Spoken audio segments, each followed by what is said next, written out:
नमस्कार स्टूडेंट। तो आज की क्लास में हम लोग करेंगे मॉडल पेपर। ठीक है, जैसे हमने लॉन्ग क्वेश्चन का 5 वीडियो आपको करवाया था, उसी तरह मॉडल पेपर का भी 5 वीडियो आपको दूंगा ऑब्जेक्टिव का। एग्जाम से पहले इसको करके जाना है, इससे काफ़ी सारा क्वेश्चन आपको एग्जाम में देखने को मिल जाएगा बच्चों। ठीक है, तो ये क्लास को शुरू करते हैं और समझते हैं कि इस तरह के सवाल आप कैसे सॉल्व करेंगे। पेपर में आएगा तो एग्जाम काफ़ी नज़दीक है, आज 10 तारीख हो चुका है, 17 से एग्जाम पेपर स्टार्ट है। ठीक है, तो शुरू करते हैं बच्चों। सबसे पहले यहाँ पर थंबनेल को देखते हैं। इसका 5 सेट मैं डालने वाला हूँ। ठीक है, उसका पहला सेट है ये बिहार बोर्ड परीक्षा 2026। अगर आप बिहार बोर्ड मैट्रिक परीक्षा 2026 की तैयारी कर रहे हैं तो चैनल सब्सक्राइब कर लीजिए ताकि नया वीडियो का नोटिफिकेशन आपको मिलता रहे बच्चों। ठीक है, तो यहाँ पे यह है मॉडल पेपर। एग्जाम में यही सवाल आएगा। ये डे 1 है, 50 मार्क्स पक्के कर लो। ठीक है, 50 मार्क्स का ऑब्जेक्टिव आता है जिसमें 100 को क्वेश्चन दिया होता है, उसमें 50 को क्वेश्चन करना होता है और हर एक क्वेश्चन का 1 नंबर मिलता है प्यारे बच्चों। ठीक है, तो सबसे पहला प्रश्न यहाँ पर देखते हैं। सबसे पहला प्रश्न क्या कहता है बच्चों, तो यहाँ पर देखना,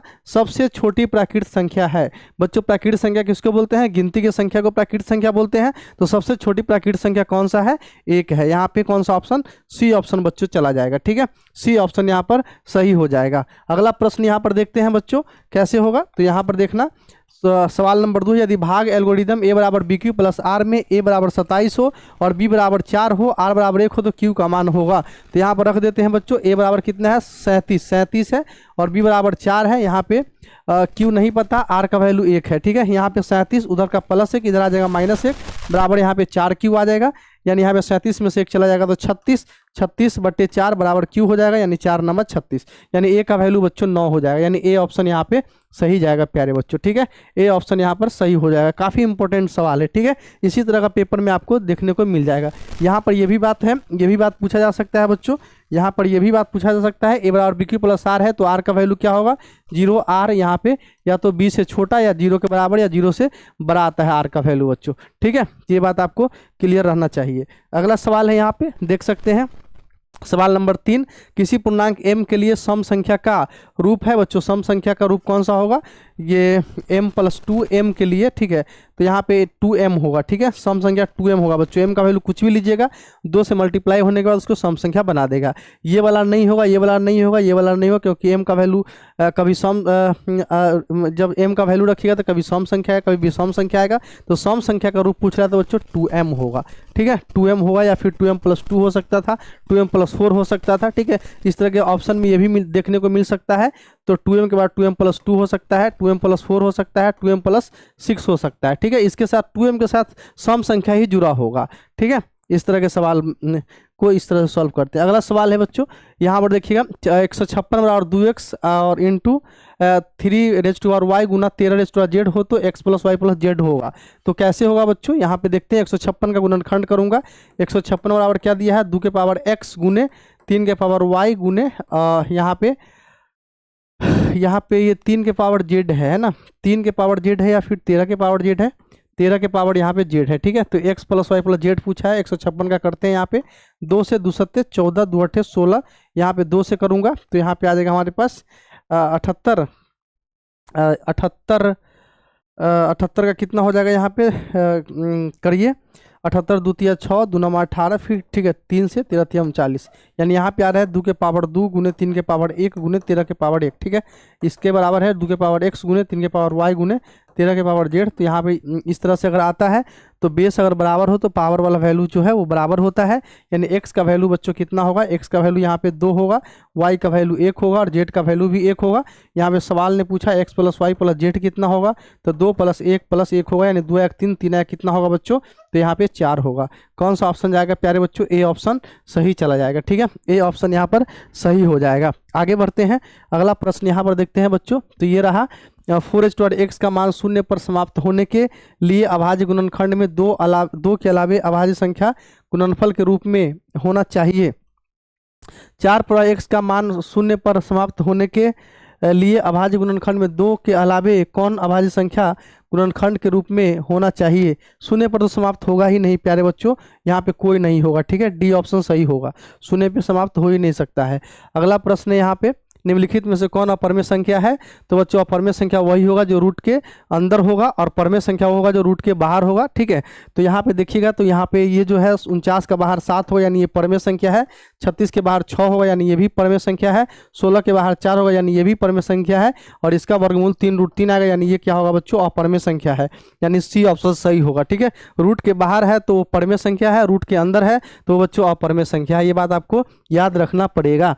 अगला प्रश्न है बच्चों, यहाँ पर देखिएगा, √12 का प्रमेयकरण गुणांक है। √12 का प्रमेयकरण गुणांक कितना आएगा बच्चों? तो यहाँ पर देखते हैं, 12 को लिख सकते 2 दूना 4, 4 तिया 12 यानी 2√3, यानी प्रमेयकरण का गुणांक जो है बच्चों, जो रूट में होगा वही प्रमेयकरण गुणांक होता है, यानी √3 होगा, यानी ए ऑप्शन होगा बच्चों। ठीक है, ए ऑप्शन सही चला जाएगा। अगला प्रश्न है यहाँ पर, ये देखते हैं, दो परमेय संख्याओं के बीच कितनी परमेय संख्या हो सकती है? तो बच्चों इस तरह के सवाल में ये अनंत होगा। दो परमेय संख्या के बीच अनगिनत जो है परमेय संख्या हो सकती है, या परमेय भी पूछे तो भी अनगिनत होगा। p/2a⁴m गुना 5 को n के रूप में 0.67 को लिखा जा सकता है। कैसे लिखा जा सकता है? 0.67 है तो दशमलव उड़ाइए नीचे 100। ठीक है, यानी 100 को क्या लिख सकते हैं? 20×5 100। ठीक है, यानी 2⁻² 2 × 5⁻² लिख सकते हैं, यानी 67 कौन सा ऑप्शन? सी ऑप्शन जाएगा। ठीक है, इस तरह से लिखा 25, 2 दूना 4, 25 का कितना का बच्चों? 100 आ जाएगा। तो ये बात आपको क्लियर होगा। अगला प्रश्न है, ये रहा 0.13, तो इसका कौन सा ऑप्शन प्यारे बच्चों यहाँ पे सही होगा? 0.13 पे रेकरिंग है ना, 1 पे रेकरिंग है, तो इसका कौन सा ऑप्शन सही प्यारे बच्चों यहाँ पे जाएगा? तो इसको कैसे मानते हैं? x बराबर 0.13, 13, ठीक है, 13, ठीक है, इस तरह से लिखते हैं। यानी इसके बाद मैं क्या करूँगा बच्चों? इसके बाद करूँगा दोनों साइड 100 से गुना, 100 से यहाँ पे 100x आएगा, यहाँ पे 13.13 आएगा। ठीक है, इस तरह से आएगा 100x बराबर 13 प्लस 0.13 लिख सकता हूँ, और यहाँ पे 100x बराबर 13 प्लस इसका वैल्यू x है, तो यहाँ पे x रख दीजिएगा, प्लस में x हो जाएगा, यानी 100x माइनस में x बराबर 13 होगा, और यहाँ पे आ जाएगा बच्चों 99x बराबर 13, यानी x का वैल्यू बच्चों 13/99 हो जाएगा। ठीक है, 13/99 हो जाएगा। कौन सा ऑप्शन बच्चों? कौन सा ऑप्शन? सी ऑप्शन जाएगा। ठीक है, ये इसका तरीका है। 2 पर रेकरिंग है तो 100 से गुना करना पड़ता है, 1 पर रेकरिंग है तो 10 से गुना करना पड़ता है, 3 पर रेकरिंग है तो 1000 से गुना करना पड़ता है। ठीक है, आगे बढ़ते हैं बच्चों। अगला प्रश्न ये रहा, y² - 3y + 1 into y⁵ - 4y³ + y² + 3y का घात होगा। तो बच्चों यहाँ पे 5 और यहाँ पे 2 है, जब मल्टीप्लाई करूँगा तो सबसे ज़्यादा पावर कितना आएगा? 7 आएगा, यही हमारा घात होगा, यानी बी ऑप्शन बच्चों सही जाएगा। ठीक है, इस तरह से फटाफट सवाल को सॉल्व करते चलना है। बहुपद 3x² + 8 + 10 का घात होगा। बच्चों घात उसी को बोलते हैं जो सबसे ज़्यादा पावर होगा, और यहाँ पर मैं देख रहा हूँ सबसे ज़्यादा पावर 2 है, तो यानी बच्चों यहाँ पे बी ऑप्शन सही जाएगा। ठीक है, बी ऑप्शन यहाँ पे सही चला जाएगा, बी ऑप्शन सही चला जाएगा। ठीक है, बी ऑप्शन सही हो जाएगा। अगला प्रश्न है बच्चों, किसी बहुपद की घात होती है, भिन्न संख्या होती है, ऋण पूर्णांक होती है, पूर्ण संख्या होती है, इनमें से कोई नहीं होती है। ठीक है, तो बच्चों किसी बहुपद की घात होती है तो बच्चों पूर्ण संख्या होती है। ठीक है, सी ऑप्शन होगा। ठीक है, पूर्ण संख्या होती है बहुपद की घात। अगला सवाल है बच्चों, px बराबर x² + 5x - 12, तो p1 का मान होगा, तो x का वैल्यू यहाँ पे 1 रखना है, तो 1² + 5 गुना 1 - 12, 1² 1 + 5 - 12, 5 1 6, 6 - 12, 6 में से 12 चला जाएगा -6, यानी सी ऑप्शन सही होगा बच्चों। ठीक है, सी ऑप्शन यहाँ पर सही चला जाएगा। अगला सवाल है प्यारे बच्चों, अगला सवाल ये रहा, निम्नलिखित में से कौन एक द्विघात बहुपद है जिनके शून्यांक -2 और 6 है? ठीक है, जिसके शून्यांक -2 और 6 कौन सा होगा प्यारे बच्चों?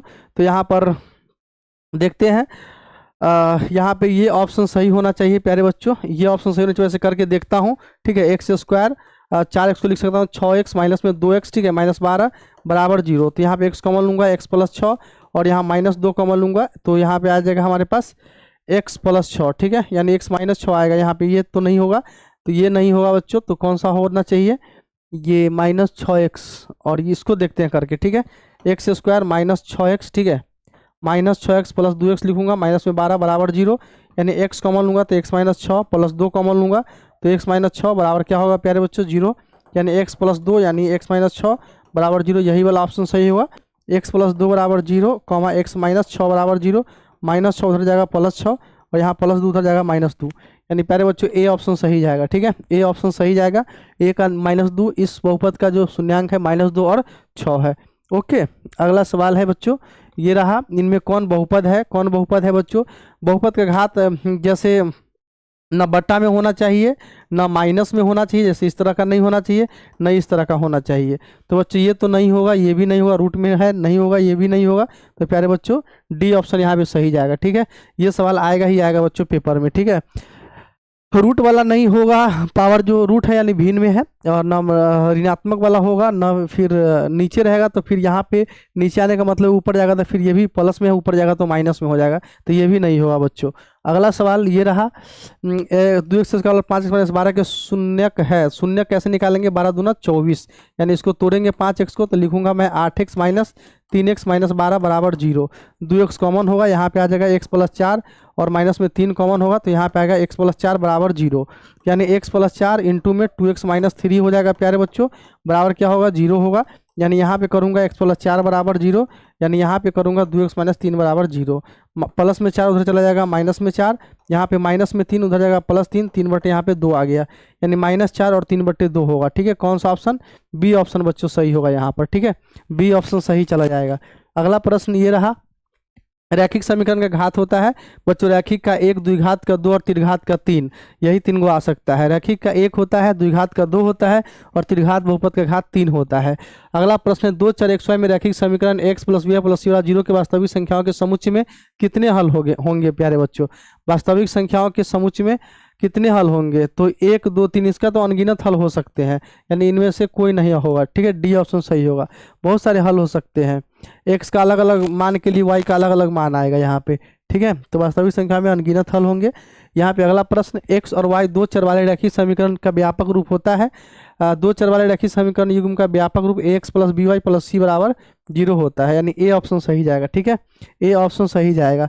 अगला प्रश्न है प्यारे बच्चों ये रहा, x - y बराबर 0 का आलेख किस सरल रेखा, कैसी सरल रेखा होगी, यानी x बराबर y आ गया, x अक्ष के समांतर मूल बिंदु से जाती हुई होगी। ठीक है, मूल बिंदु से जाती हुई, x बराबर 0 के लिए y बराबर 0 होगा यहाँ पे। ठीक है, तो यहाँ ये जो रेखा होगा बच्चों मूल बिंदु से जाती हुई रेखा होगी x बराबर y के लिए।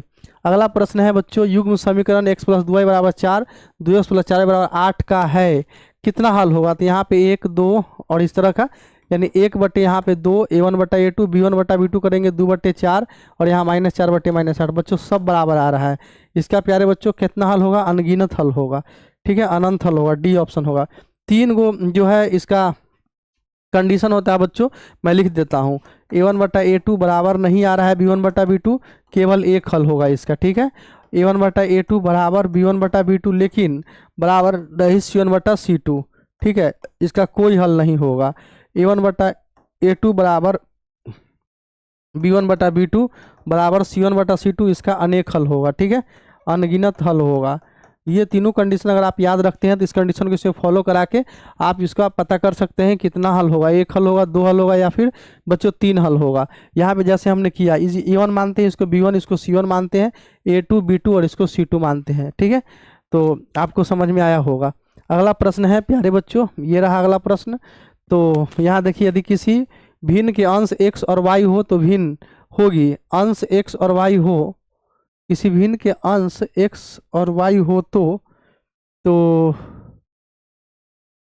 x अंश x और यहाँ पे हर होगा बच्चों, हर y हो तो अभिन्न होगा, तो x/y अंश/हर होता है, यानी सी ऑप्शन होगा। ठीक है, ये थोड़ा रॉन्ग टाइपिंग है, x/y होगा, इसका अंश और हर लिखा होगा। अगला सवाल, x + y 3 के हल है, हल इसको इसमें कौन सा है चेक करते हैं।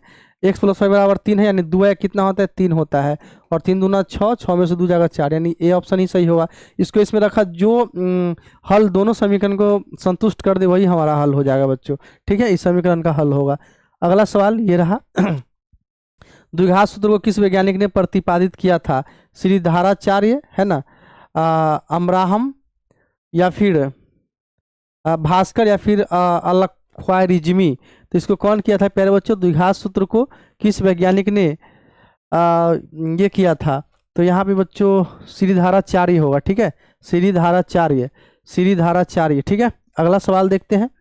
अगला सवाल है ये रहा, निम्न मान कौन द्विघात समीकरण नहीं है? निम्न में से, यहाँ पे होगा निम्न में से कौन द्विघात समीकरण नहीं है प्यारे बच्चों? तो ये तो होगा द्विघात समीकरण, ये भी होगा, ठीक है। ये होगा कि नहीं? ये भी होगा। ये नहीं होगा क्योंकि यहाँ पे x से गुना हुआ तो एक्स स्क्वायर, यहाँ भी x से गुना हुआ एक्स स्क्वायर, दोनों साइड एक्स स्क्वायर आ जाएगा, तो यहाँ पे एक्स स्क्वायर से एक्स स्क्वायर इधर उधर होकर 0 हो जाएगा, तो x वाला बच जाएगा। तो ये सी ऑप्शन वाले जो है द्विघात समीकरण नहीं है, बाकी सब द्विघात समीकरण है बच्चों। अगला प्रश्न ये रहा, जब एपी के प्रथम पद 2 एवं सार्वंतर 3 हो तो एपी के प्रथम 3 पद होंगे। एपी का प्रथम पद 2 है और सार्वंतर 3 है, तो सार्वंतर को जोड़ते जाइए, 3 2 5, 5 3 8, यानी बच्चों 2 5 और 8 होगा, यानी बी ऑप्शन सही जाएगा, ठीक है, बी ऑप्शन सही चला जाएगा। अगला प्रश्न, यदि समांतर श्रेणी का सामान्य पद 5x - 7 है हो तो इसका प्रथम पद होगा। तो बच्चों x का वैल्यू यहाँ पे 1 रख दीजिएगा, ठीक है। तो 5 × 1 - 7 यानी 5 - 7, 5 में 7 जाएगा -2, बच्चों -2 होगा, डी ऑप्शन सही होगा। सामान्य पद यानी tx दिया हुआ है और पहला पद पूछा है, तो x में का वैल्यू 1 रख दूंगा पहला पद निकालने के लिए, तो पहला x का वैल्यू 1 रखा तो यहाँ पे आंसर -2 आया। अगला प्रश्न है, एक्स स्क्वायर में 2x - 3 और 0, तो एक्स स्क्वायर 60x + 15 बराबर 0 में उभयनिष्ठ मूल है। उभयनिष्ठ मूल क्या होगा? तो यहाँ पे देखते हैं बच्चों, एक्स स्क्वायर 3 लाना है तो -3x और +x -3 बराबर, यहाँ पे इसको 0 लिखूंगा। x कॉमन होगा तो x - 3 प्लस में 1 कॉमन होगा, तो यहाँ पर x - 3 बराबर कितना? 0।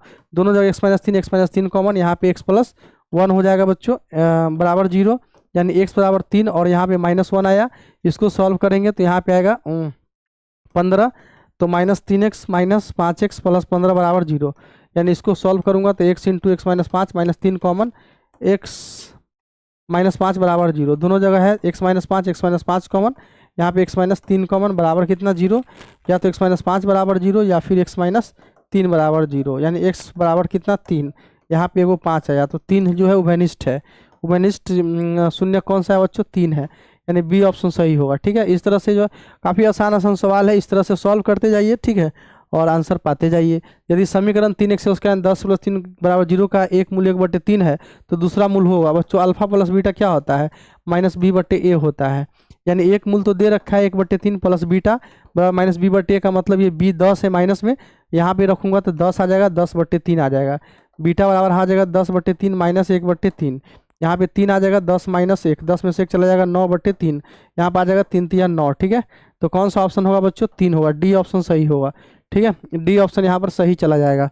अगला प्रश्न है बच्चों, यदि द्विघात समीकरण 6x² bx + a बराबर 0 का विवेचक 0 है तो समान मूल बीटा का मान होगा, ठीक है। विवेचक यहाँ पे 0 है तो बच्चों अल्फा और बीटा दोनों तो बराबर ही आएगा, ठीक है, यानी बीटा का मान पूछा है बच्चों, तो 2 बीटा बराबर -b/a, तो -b तो यहाँ पे b/, क्या आएगा? c आएगा, यानी बीटा का वैल्यू बच्चों b/2c आएगा, ठीक है, यानी ए ऑप्शन जाएगा, ठीक है, ए ऑप्शन सही चला जाएगा। अगला प्रश्न है ये रहा, यदि समीकरण x² kx + 4 का कोई मूल वास्तविक नहीं है तो k का मान होगा। बच्चों मूल वास्तविक कब नहीं होता है? जब d 0 से छोटा हो, और d 0 से छोटा है, d का फार्मूला b² - 4ac, ये 0 से छोटा होगा, यहाँ a का वैल्यू होगा 1, b का वैल्यू होगा -k और c का वैल्यू होगा 4। b का वैल्यू क्या है? -k का स्क्वायर -4 गुना 1 गुना 4 आएगा, ठीक है, 0 से छोटा, k² छोटा आ गया, 4 × 16, ठीक है, स्क्वायर हटाऊंगा तो यहाँ पे आ जाएगा कितना? 4 आएगा, है ना, यानी 4 आ जाएगा, ठीक है, 4 आएगा, के का वैल्यू 4 आ गया, ठीक है, के का वैल्यू कितना आ गया बच्चों? 4 आ गया, यानी यहाँ पे जो स्क्वायर हटाएंगे ना बच्चों, यहाँ पर जो स्क्वायर हटाएंगे तो यहाँ पे के का वैल्यू भी 4 से छोटा आएगा, और -k का स्क्वायर भी इसको लिख सकता हूँ, ये भी 4 से छोटा आएगा, ठीक है। तो यहाँ पे अगर इसको करते हैं तो k का वैल्यू जो है बच्चों कितना आ सकता है? -4 से बड़ा आएगा, और यहाँ पे इस 4 से छोटा आएगा, क्योंकि दोनों साइड माइनस से गुना करूंगा तो यहाँ पे ये इस तरह का कंडीशन बन जाएगा। तो यहाँ पे एक जगह 4 से छोटा और यहाँ पे 4 से बड़ा, यानी -4 से क्या आएगा? यहाँ -4 से बड़ा और 4 से छोटा आएगा, ठीक है, यहाँ पे ये वाला ऑप्शन होगा, यानी सी ऑप्शन सही होगा, ठीक है। देखिए इस तरह के सवाल आपको फंसा लेंगे एग्जाम में, समझ गए। आगे बढ़ते हैं, अगला प्रश्न ये रहा, किसी द्विघात समीकरण के मूलों की प्रकृति करता है प्रकृति निर्भर करता है, ठीक है, निर्भर करता है विवेचक पर, ए ऑप्शन होगा, ठीक है, विवेचक पर बच्चों, विवेचक पर होगा। अगला प्रश्न है, यदि 2x - 1 3x + 2 एवं 6x किसी समांतर श्रेणी के 3 क्रमागत पद है तो x का मान होगा। तो जो समांतर श्रेणी में दूसरा पद माइनस पहला पद बराबर होता है, तीसरा पद माइनस दूसरा पद, यानी मैं लिख सकता हूँ 3x + 2 - 2x - 1 बराबर 6x माइनस में 1 माइनस x प्लस में 2 हो जाएगा। यानी इसको सॉल्व करेंगे 3x प्लस 2 माइनस में 2x और माइनस गुणे माइनस प्लस में 1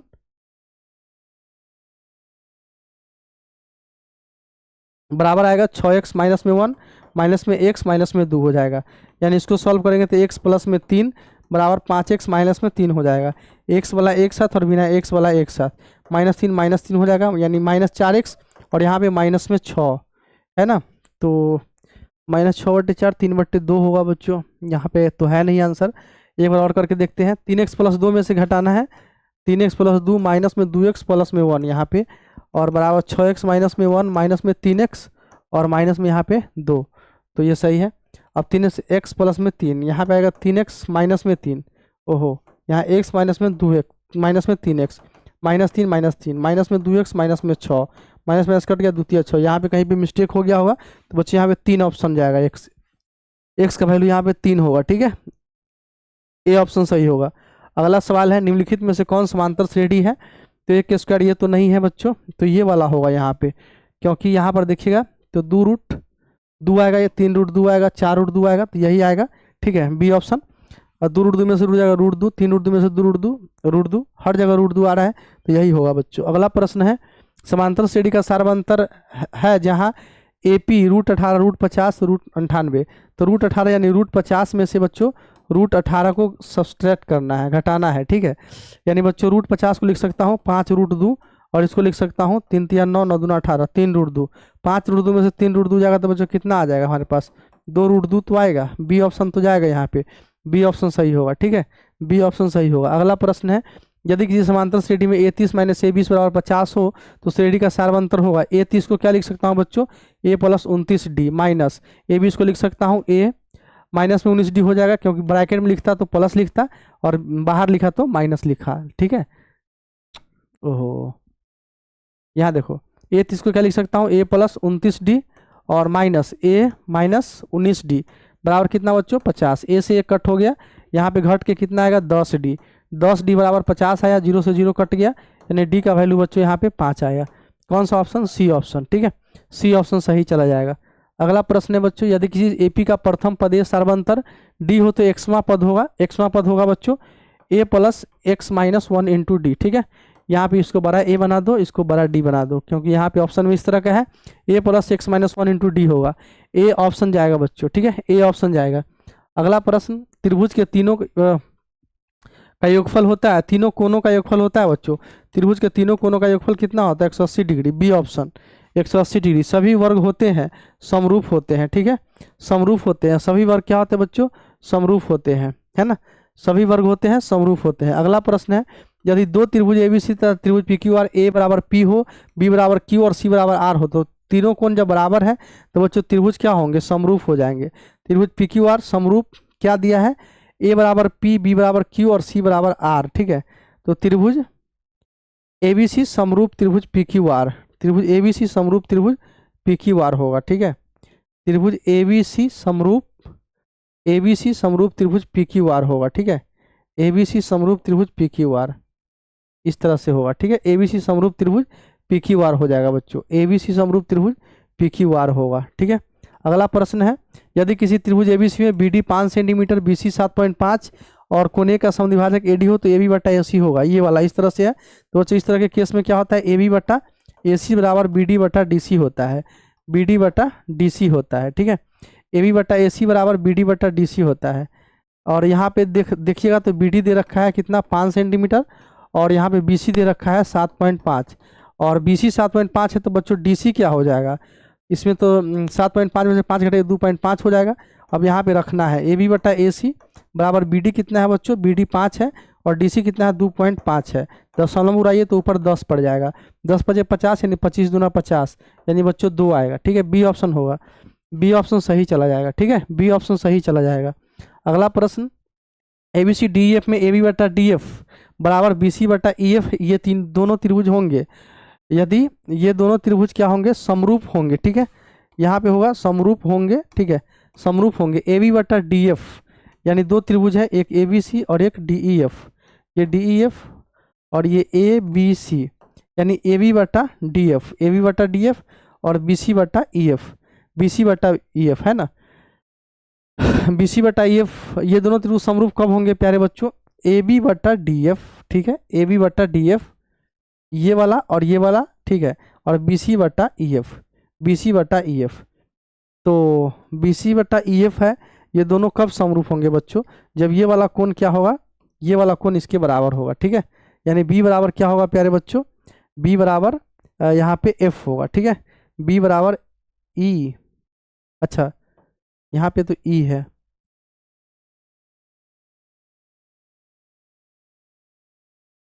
ए बी बटा डी एफ, ए बी बटा डी एफ, इसको ऐसा करते हैं, 1 मिनट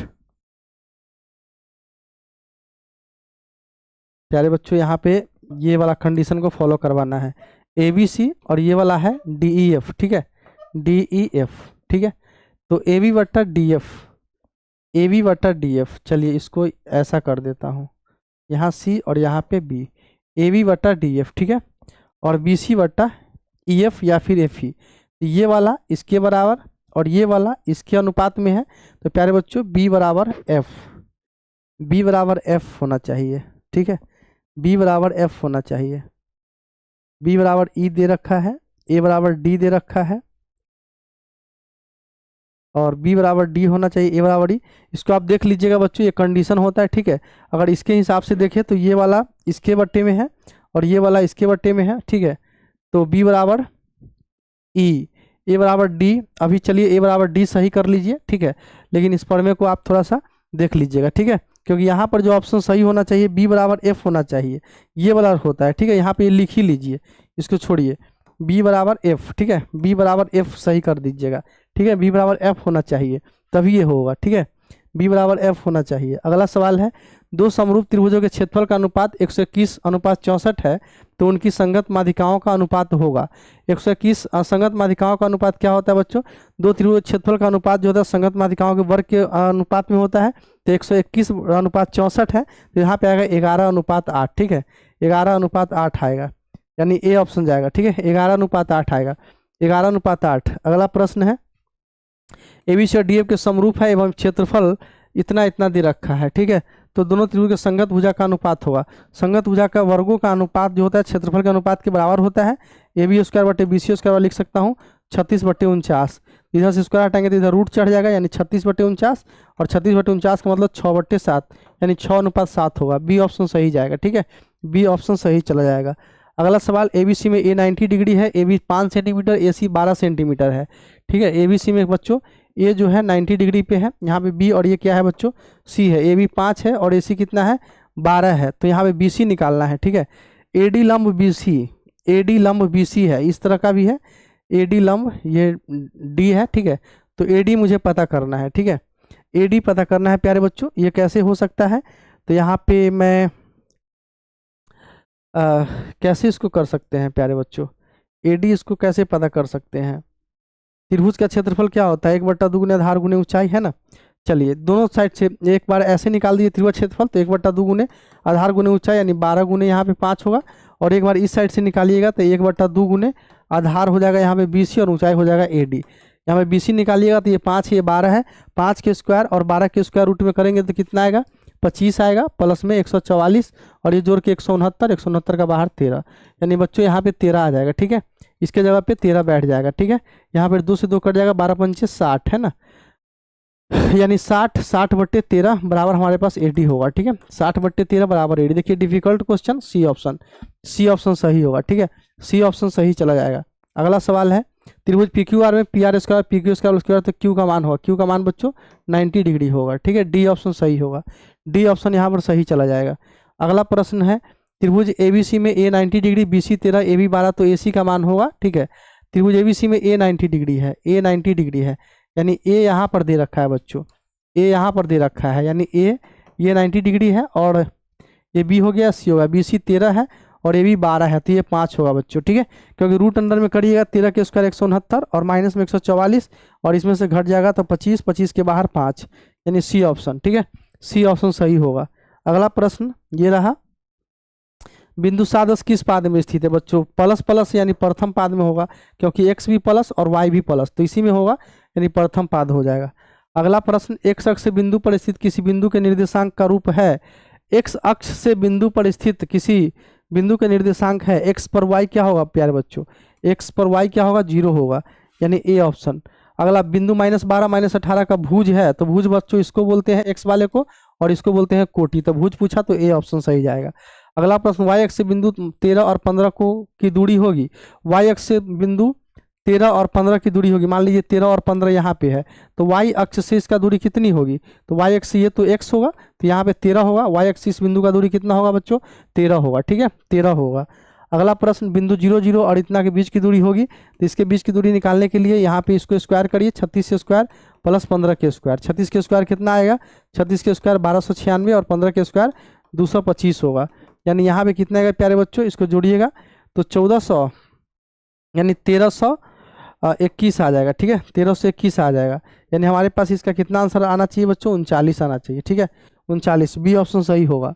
अगला प्रश्न, किसी वृत्त के व्यास के सिरों का निर्देशांक कितना है, तो वृत्त के केंद्र होगा, व्यास के सिरों का यानी केंद्र तो मध्य बिंदु हो जाएगा, इसका निर्देशांक -10 6 और इसका निर्देशांक 6, -10 मध्य बिंदु का निर्देशांक होता है x1 + x2 बटे 2 y1 + y2 बटे 2, यानी -10 में 6 जोड़ेंगे तो -4 बटे 2 और 6 में -10 जोड़ेंगे तो -4 बटे 2, 2 दूना 4 2 दूना 4 -2 -2 होगा, सी ऑप्शन सही हो जाएगा प्यारे बच्चों, सी ऑप्शन यहाँ पर सही चला जाएगा। अगला सवाल, यदि किसी त्रिभुज के शीर्ष का निर्देशांक इतना है तो त्रिभुज के केंद्र का निर्देशांक होगा, केंद्र का निर्देशांक होता है x1 + x2 + x3 बटे 3 y1 + y2 + y3 बटे 3, यानी 2 में 0 जोड़िए और 4 जोड़िए तो 6 आएगा, 6 बटे 3 और 4 में 6 जोड़िए 6 4 10 और ये एक माइनस होगा 9 बटे 3, यानी 3 तिया कितना 9 और 3 दूना 6, यानी बच्चों 2 3 होगा, ए ऑप्शन सही होगा, ठीक है ए ऑप्शन सही चला जाएगा। अगला सवाल, बिंदु A 3 4 B -3 8 को मिलाने वाली रेखाखंड के मध्य बिंदु का निर्देशांक होगा, मध्य बिंदु में x1 + x2 बटे 2, 3 में 3 जोड़ने जाऊंगा लेकिन माइनस है तो यहाँ प्लस गुने माइनस माइनस होगा, 3 - 3 बटे 2, 4 में 8 जोड़ेंगे 12 बटे 2, यहाँ पे 2 6 12 और यहाँ पे 0 बटे 2 यानी 0 6, कौन सा ऑप्शन, डी ऑप्शन जाएगा, ठीक है डी ऑप्शन सही हो जाएगा। अगला प्लस, यदि बिंदु A x 2 और इतना सरेखी हो तो x का मान होगा, सरेखी त्रिभुज के क्षेत्रफल का क्षेत्रफल क्या होता है बच्चों 0 होता है, यानी इसको 0 के बराबर करूंगा, 1/2 x1 का मान यहाँ पे x है इंटू y2 - y3 यानी -4 माइनस और वहाँ पे भी माइनस, यहाँ पे प्लस हो जाएगा, प्लस x2 कितना है x2 -3 तो यहाँ पे -3 y3 - y1 यानी -5 माइनस में 2 प्लस में x3 कितना है बच्चों 7 है, y1 - y2 यानी 2 माइनस गुने माइनस प्लस 4 बराबर क्या होगा 0 होगा, यानी बाइसेम करूंगा तो ये 2 के साथ 0 गुना होगा 0 हो जाएगा, x इंटू में होगा 1 होगा और -3 इंटू में -7 और 4 2 6 6 7 42 बराबर कितना 0, x माइनस गुने माइनस प्लस और प्लस में 42 बराबर 0, 21 और 42 कितना होगा बच्चों 63, यहाँ पे प्लस में उधर जाएगा तो माइनस में यानी -63, ए ऑप्शन सही होगा, ठीक है ए ऑप्शन यहाँ पर सही प्यारे बच्चों चला जाएगा। अगला प्रश्न है ये रहा, बिंदु P 3 0 Q 7 0 और R 8 4 से बने त्रिभुज का क्षेत्रफल होगा, त्रिभुज का क्षेत्रफल 1/2 x1 y2 - y3 यानी 0 - 4 तो 0 - 4, x2 कितना है 7 है, y3 - y1 यानी 4 - 0, x3 कितना है 7, y1 - y2 यानी 0 - 0, तो ये वाला हो गया 1/2 और यहाँ प्लस गुने माइनस -12 आएगा, 7 4 7 28 आएगा और यहाँ पर ये तो 0 हो जाएगा, 0 के साथ गुना होगा तो 1/2 यहाँ पे कितना आ जाएगा 16 आ जाएगा, यानी 8 दूना 16, ठीक है 8 वर्ग इकाई होगा, ठीक है डी ऑप्शन सही होगा, 8 वर्ग इकाई 8 वर्ग इकाई हो जाएगा। त्रिकोणमिति की कल्पना किस त्रिभुज के आधार पर किया गया है, समकोण त्रिभुज के आधार पर, ठीक है ए ऑप्शन सही होगा। अगला प्रश्न, यदि tan थीटा 15/8 तो sin थीटा का मान होगा, प्यारे बच्चों tan थीटा दिया है यानी tan थीटा का फॉर्मूला P/B बराबर 15/8 होता है, ठीक है P का वैल्यू 15 और B का वैल्यू 8, यहाँ पे K में मान लेना 15 के और B का वैल्यू 8 के, पाइथागोरस प्रमेय होता है h² बराबर p² प्लस b² यानी h² हटाइएगा तो रूट में p² यानी 225 और प्लस 8 के स्क्वायर 64, k² यानी k बाहर निकल गया, दोनों को जोड़ेंगे तो 289 यानी इसको निकालूंगा बाहर तो यहाँ पे 17 किया जाएगा।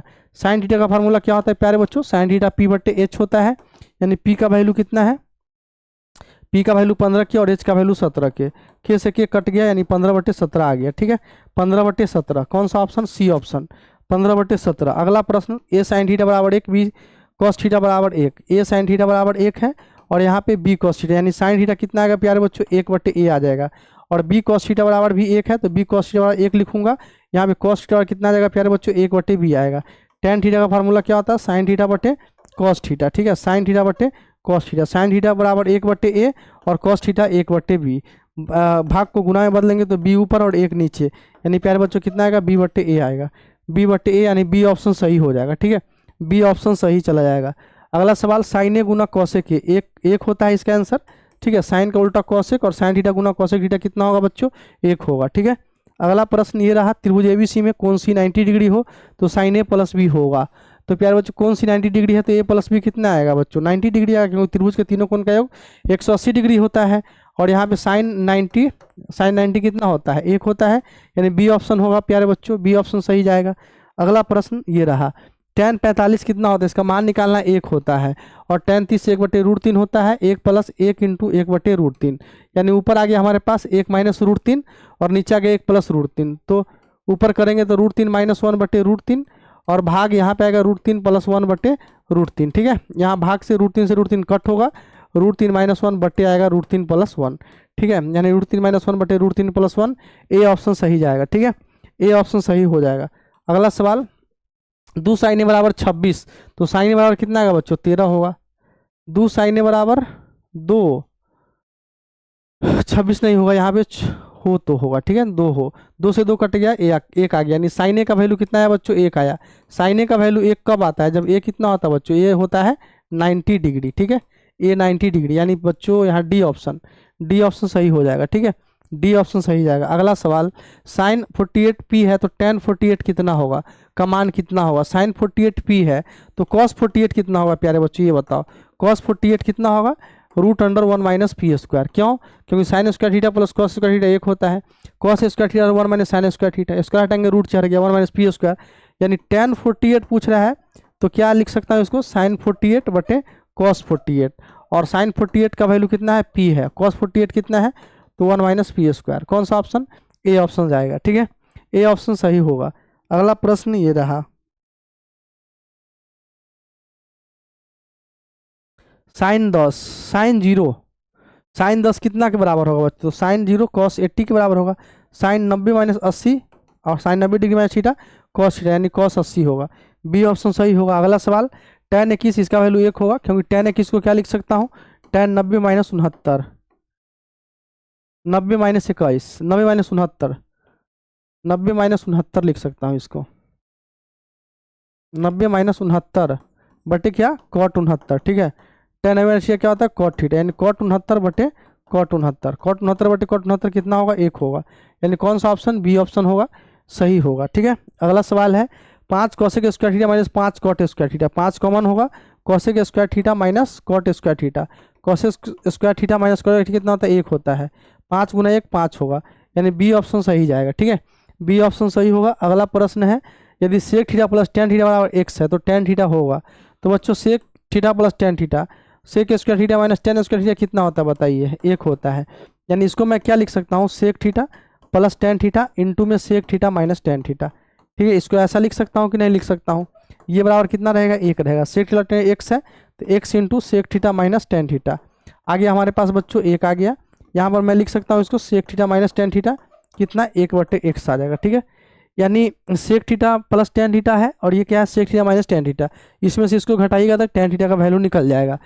तो इसको हटाते हैं, चलिए, sec theta plus tan theta बराबर कितना है, x है, यहाँ पर sec theta minus tan theta बराबर कितना है, 1 है, 1/x है, माइनस प्लस और यहाँ पे माइनस, यानी यहाँ पे आ जाएगा 2 tan थीटा और यहाँ पर आ जाएगा x माइनस 1/x, इसको करिएगा सॉल्व तो tan थीटा आ जाएगा x स्क्वायर माइनस में 1 बट्टे कितना, 2x आएगा, ठीक है, x स्क्वायर माइनस में 1/2x, यानी कौन सा ऑप्शन, बी ऑप्शन सही होगा, ठीक है, बी ऑप्शन सही जाएगा, बी ऑप्शन सही होगा बच्चों। अगला प्रश्न ये रहा, यदि एक उद्गर खंभे अपने छाया को की लंबाई √3 गुनी है तो सूर्य का उन्नयन कोण होगा।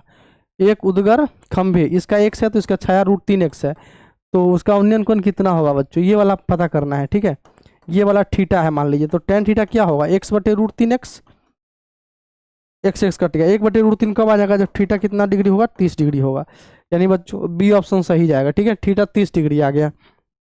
अगला प्रश्न, यदि सूर्य का उन्नयन कोण 60 डिग्री तो अब 30 मीटर कई की लंबी छाया को बनाने वाली उद्गर मीनार की ऊंचाई होगी, तो कैसे होगा बच्चों, यहाँ पे इसका उन्नयन कोण दे रखा है 60 डिग्री, ठीक है, इसका 30 मीटर ये है, ठीक है, तो ये पूछा है तो x हो जाएगा, यहाँ पे tan 60 tan 60 क्या होता है P/B यानी 1/30। tan 60 का वैल्यू √3 होता है 1/30 यानी 130 √3 मीटर होगा, 30 √3। सी ऑप्शन सही चला जाएगा, ठीक है, सी ऑप्शन सही होगा। अगला प्रश्न, वृत्त के केंद्र पर कितने अंश का कोण होता है? वृत्त के केंद्र पे 360 डिग्री के कोण होता है, ठीक है, अंश का कोण होता है। अगला प्रश्न, एक वृत्त के किसी व्यास के सिरों पर खींची गई स्पर्श रेखाओं के बीच का क्या संबंध है? दोनों समांतर होती है, ठीक है, दोनों समांतर होती है। अगला प्रश्न, दी गई आकृतियों में टीपी और टीक्यू दो स्पर्श रेखाएं ओ केंद्र वाले वृत्त पर इस प्रकार है कि कोण PTQ 50 डिग्री, यानी आकृति तो नहीं दिया, टी से जो है यहाँ से इस तरह से टी और ये पी है और ये क्या है बच्चों क्यू दे रखा है, ओ केंद्र है इसका, ओके। केंद्र वाले वृत्त पर इस प्रकार है कि कोण PTQ बराबर 50 डिग्री है, ये वाला 50 डिग्री है, तो इस तरह से इसको मिला तो सकते हैं, तो कोण OPQ होगा, OPQ होगा, OPQ ये वाला कोण पूछा जा रहा है बच्चों, तो ये कितना होगा ये पता करना है। ये कैसे निकाल सकते हैं? तो ये पूरा बच्चों 90 डिग्री और ये भी कितना होगा, ये पूरा 90 डिग्री होगा, तो ये कोण कितना हो जाएगा प्यारे बच्चों? तो इस कोण को पता करने के लिए 90 90 180 और 180 और ये वाला जो है ये कितना होगा 50, तो 0 8 5 13 के 3 2 230 हो जाएगा और 360 पुराना है, तो 360 पुराने के लिए यहाँ पे कितना होना चाहिए? 360 पुराने के लिए बच्चों यहाँ पे हो जाएगा 130, ठीक है, 130 का आधा कितना हो जाएगा? ये कोण जो है बच्चों 130 आ जाएगा, है ना, ये वाला कोण पूरा कितना आ जाएगा 130 आ जाएगा। इसको कैसे कर सकते हैं, 130 आ जाएगा तो 360 पुड़ेगा, है ना, 130 आ गया तो यहाँ पे कितना पुड़ जाएगा 360। अब OPQ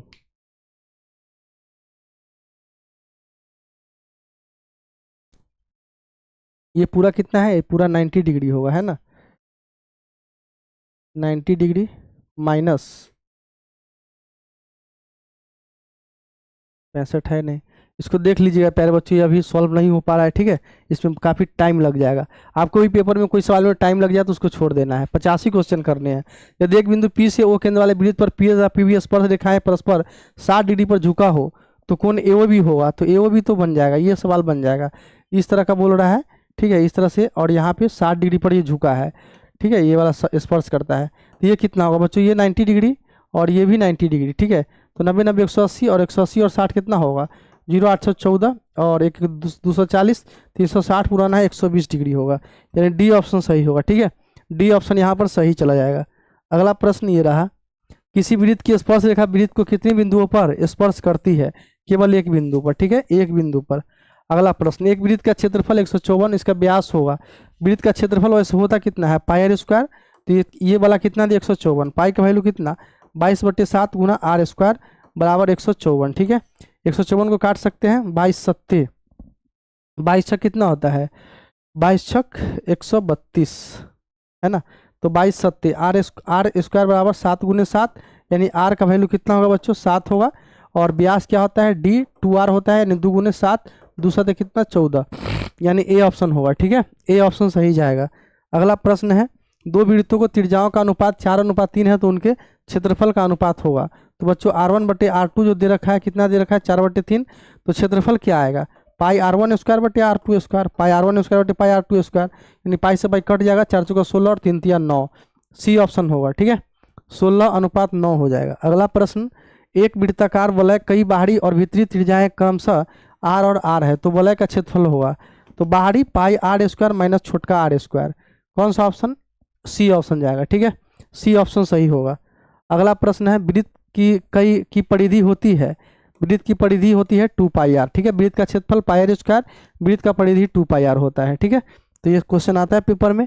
दो वृत्तें कई त्रिज्याएं क्रमशः 8 सेंटीमीटर 6 सेंटीमीटर है की त्रिज्याएं उस वृत्त की त्रिज्या होगी जिसकी परिधि इन दोनों वृत्तों के परिधियों के योग के बराबर है, तो बच्चों नया वृत्त का त्रिज्या मान लूंगा r, इसका एक का मान लूंगा 2πr1 प्लस 2πr2, ठीक है, यहाँ पर देखिएगा तो आप 2πr यहाँ पे 2π कॉमन हो जाएगा, यहाँ पे r1 प्लस r2 हो जाएगा, 2π से 2π कट जाएगा, r1 प्लस r2 का मतलब 8 प्लस 6 और 8 प्लस 6 का मतलब 14, कितना सी ऑप्शन होगा 14 सेंटीमीटर होगा, ठीक है। अगला प्रश्न, वृत्त का क्षेत्रफल का सूत्र होता है बच्चों πr², अभी बताया हूँ, पाई आर स्क्वायर। आर त्रिज्या तथा कोण फाई वाले त्रिज्या खंड के संगत चाप की लंबाई होती है पाई आर फाई बटे 180। ठीक है, पाई आर फाई बटे 180। कौन सा ऑप्शन जाएगा बच्चों? तो यहाँ पे 180 मरतबे कट जाएगा ये, और यही ऑप्शन भी होगा। ठीक है, पाई आर फाई बटे 180। 180 तो 60 लिखा गया, 180 डिग्री होगा। पाई आर फाई बटे 180 डिग्री। ठीक है, आर छोटा वाला आर है तो छोटा आर कर दीजिएगा इसको। अगला सवाल, घड़ी की घंटे की सुई द्वारा 1 घंटा में तय किया गया कोण कितना होगा? 1 घंटा में, 12 घंटा में कितना होता है? 360 डिग्री। तो 1 घंटा में कितना होगा बच्चों? 12 तिया 36 यानी 30 डिग्री होगा। ए ऑप्शन सही जाएगा। अगला सवाल, बेलन के वक्र पृष्ठ का क्षेत्रफल है, बेलन के वक्र पृष्ठ 2 पाई आर एच होता है प्यारे बच्चों, बेलन का वक्र पृष्ठ 2 पाई आर एच। ठीक है, अगला सवाल, एक गोले का व्यास 14। देखिए अभी कितना आसान आसान भारी भारी सवाल पीछे मिला था और आगे आसान आसान मिला था, इसलिए पूरा सेट को देखना है, जो आसान लगे उसको सॉल्व करते हुए आगे बढ़ जाना है, 50 नंबर ले आना है। व्यास इतना, वक्र पृष्ठ का क्षेत्रफल होगा, वक्र पृष्ठ का क्षेत्रफल कितना होगा? गोले का वक्र पृष्ठ 4 पाई आर स्क्वायर होता है ना, तो 14 है व्यास, तो आर कितना? 7 आएगा। 4 गुने पाई का मान 22/7 और यहाँ पे आर का वैल्यू दे रखा है 7 गुने 7 होगा, यानी 7 से 7 कट जाएगा। 4 7 28 गुना 56 61 616। बी ऑप्शन होगा। ठीक है, 616 सेंटीमीटर स्क्वायर होगा। अगला सवाल, दो गोलों का आयतन का अनुपात इतना है तो संपूर्ण पृष्ठ के क्षेत्रफल का अनुपात होगा। दो गोले का आयतन 4/3 पाई आर क्यू, यानी R1 क्यू बटे R2 क्यू, यानी इसका क्या निकालूंगा? घनमूल। तो 2 बटे कितना आएगा? 3, क्योंकि इसका घनमूल कितना आएगा? 2 और इसका घनमूल आ जाएगा 3, तो 2/3 हो गया। अब संपूर्ण पृष्ठ के क्षेत्रफल का अनुपात यानी R1 स्क्वायर बटे R2 स्क्वायर निकालना है, क्योंकि संपूर्ण पृष्ठ के क्षेत्रफल करूंगा तो 4 पाई R1 स्क्वायर आएगा ऊपर, 4 नीचे 4 पाई R2 स्क्वायर आएगा, तो R1 बटे R2, R1 स्क्वायर R2 बटे R2 स्क्वायर, 2 दूना 4 और 3 तिया 9, यानी 4:9। D option. अगला सवाल, शंकु के छिन्नक का वक्र पृष्ठ का क्षेत्रफल होता है, शंकु के छिन्नक का वक्र पृष्ठ का क्षेत्रफल कितना होगा? तो यहाँ पे शंकु के छिन्नक का वक्र पृष्ठ का क्षेत्रफल कितना होगा? तो पाई H into R1 plus R2। शंकु के वक्र पृष्ठ क्या होता है? Pi L, pi R L1 plus pi R L2 है ना। तो शंकु के छिन्नक का वक्र पृष्ठ ये वाला होना चाहिए। ठीक है, पाई आर L1। ठीक है, पाई R1L प्लस पाई R2L।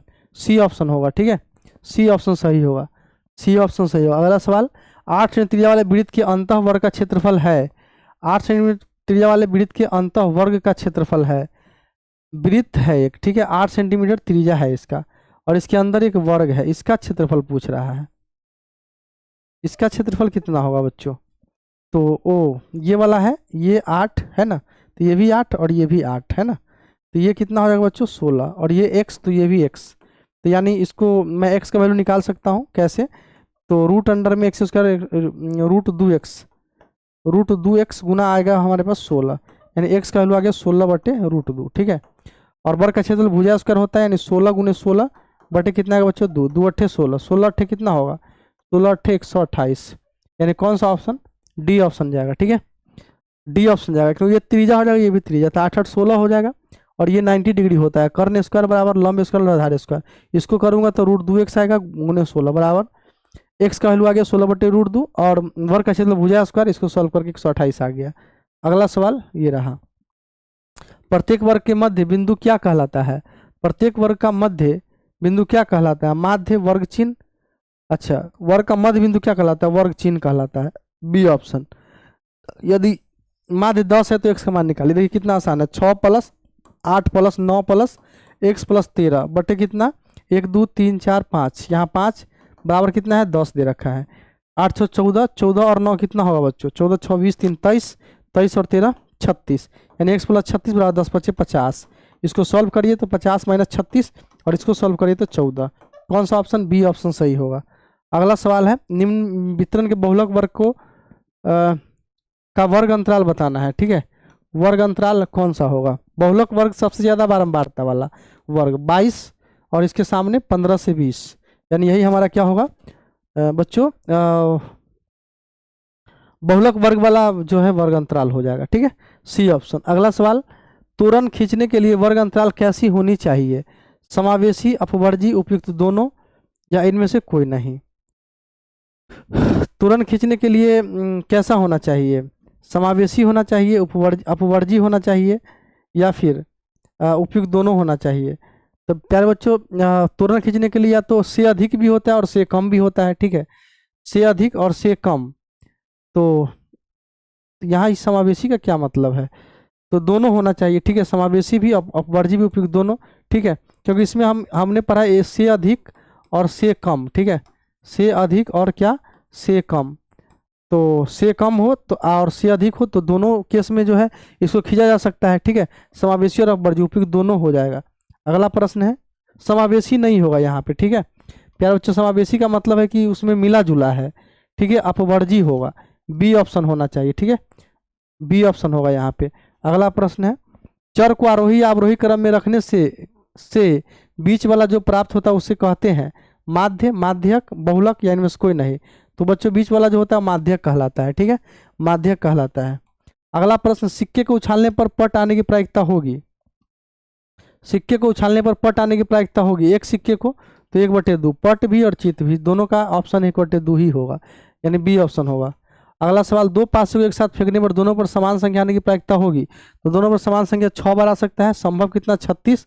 तो 6/36 का मतलब कितना होगा बच्चों, 6×1 36, यानी 1/6, यानी बी ऑप्शन सही होगा। अगला प्रश्न है, दो खिलाड़ी संगीता और रेशमा टेनिस का एक मैच खेलते हैं, संगीता द्वारा मैच जीतने की प्रायिकता 0.14, तो रेशमा द्वारा मैच जीतने की प्रायिकता होगी, मैच रेशमा द्वारा, अच्छा संगीता जीतेगी तो रेशमा तो हारेगी, तो इसका प्रायिकता कितना होगा ये बताना है। जीतने और हारने का एक होता है, 0.62 है, इसमें कितना जोड़ूंगा तो एक होगा, 0.38 जोड़ूंगा तो, ठीक है, यानी बी ऑप्शन होगा। दोनों को जोड़ के एक पूरना चाहिए तो पूरा लेना, 0.62 दिया है और 0.38 जोड़ दीजिएगा, इसके जीतने का प्रायिकता इतना होगा। अगला प्रश्न, किसी घटना की प्रायिकता का अधिकतम मान होता है, अधिकतम मान 1 होता है और न्यूनतम मान 0 होता है, यानी ये लिख ही देता हूँ।